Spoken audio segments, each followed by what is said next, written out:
Do you use all of those fruits and vegetables you buy? Registered dietitian Shannon Crocker joins us now with her favorite tips to avoid food waste. Good morning. Good morning, Annette. Thanks for having me here today. You know, I think we all know that we should be eating more vegetables and fruits, but what I'm hearing is that some Canadians are not buying as much fruits and vegetables because of rising food prices. And also, fruits and vegetables are the #1 foods that we waste the most in Canada.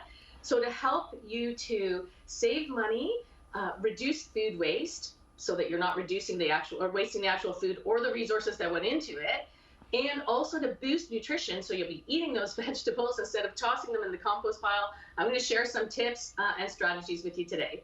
Yeah, because that's something I think we all have great intentions and, oh, I'm gonna use this in a recipe, and then we end up not using it.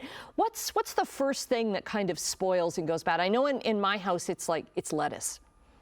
Lettuce is one of the #1 foods that we waste, actually. About 1.3 million heads of lettuce every day in Canada are wasted. And also some of those soft fruits and veggies that we leave out on the counter. And in fact, really the main reason why we waste those foods is because we buy too much. I mean, right now in the fall, it all looks so good. So we have these great intentions, like you said, we buy too much and then we don't have a plan. So we don't know what we're going to do with them. So that's my first strategy, is to think about what you're going to eat over the next few days before you go to the grocery store, and then have a plan for what you're going to be eating.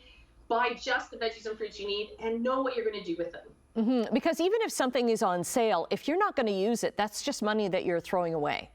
It's not a deal if you toss it out, absolutely. Right. Yeah. So I thought we would play a fun little game to test your food waste knowledge. Okay. All right. I think I'm pretty good at this, but let's see. I think so too. We'll see. So this is my second strategy. The first one is to shop smart, have a plan, and buy what you need. The second one is to store your fruits and veggies properly so that you don't waste them, so they last longer. All right. So the first question up. Are you ready? I'm ready. Okay. Where do you store tomatoes? On the counter or in the fridge? On the counter, and I know this because the home economist from Foodland, Ontario, Teresa McCarowitz, who's a good friend of both of us, she taught me that.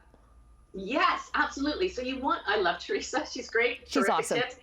Yeah. So you want to keep tomatoes on the counter because that's going to maximize the flavor, the aroma, and the texture. When you put them into the fridge, you're going to lose some of that taste. So you want to keep those on the counter. But here's the thing. This is where buying just what you need comes into play. So you don't want to have a whole counter filled up with tomatoes that you're not going to be able to eat. So buy what you need. And then if they go soft, don't toss them out.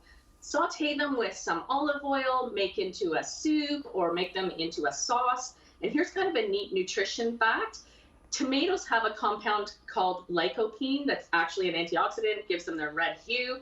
And that actually is more concentrated. You're going to be able to absorb them more from cooked tomatoes. So you're going to boost your nutritional value and save money by cooking down your soft tomatoes. Okay, throw another one at me.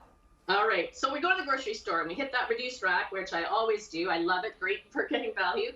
You get these spotted bananas. You bring them home. Do you store them on the counter or in the fridge? Spotted ones, I put the spotted ones actually in the freezer. So I'd put them in the fridge just to kind of stop them from rotting anymore.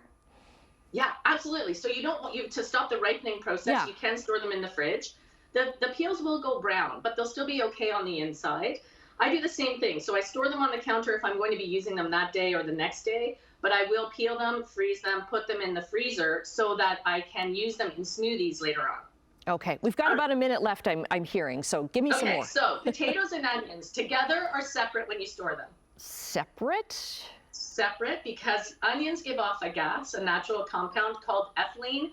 It will cause the potatoes to sprout and maybe spoil more quickly. So you want to store them in a dark, cool place. Apples, pears, peaches, together or separate? Oh, I always thought that you should store apples separately because they give off a gas, don't they? Or is it something else? Yeah, sorry, they give off the same ethylene gas as the onions. So apples in the fridge in a bag.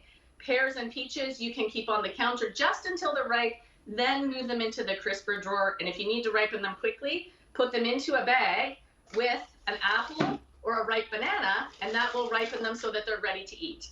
Awesome tips. Okay, how did I do? You did really well. You're a food pro. Because I've been learning so much from you in these segments. That's great. You've got lots on your social media too. Love your Instagram page. So we'll get all the links up on our website at chch.com. See you later. Thanks, and have a great day.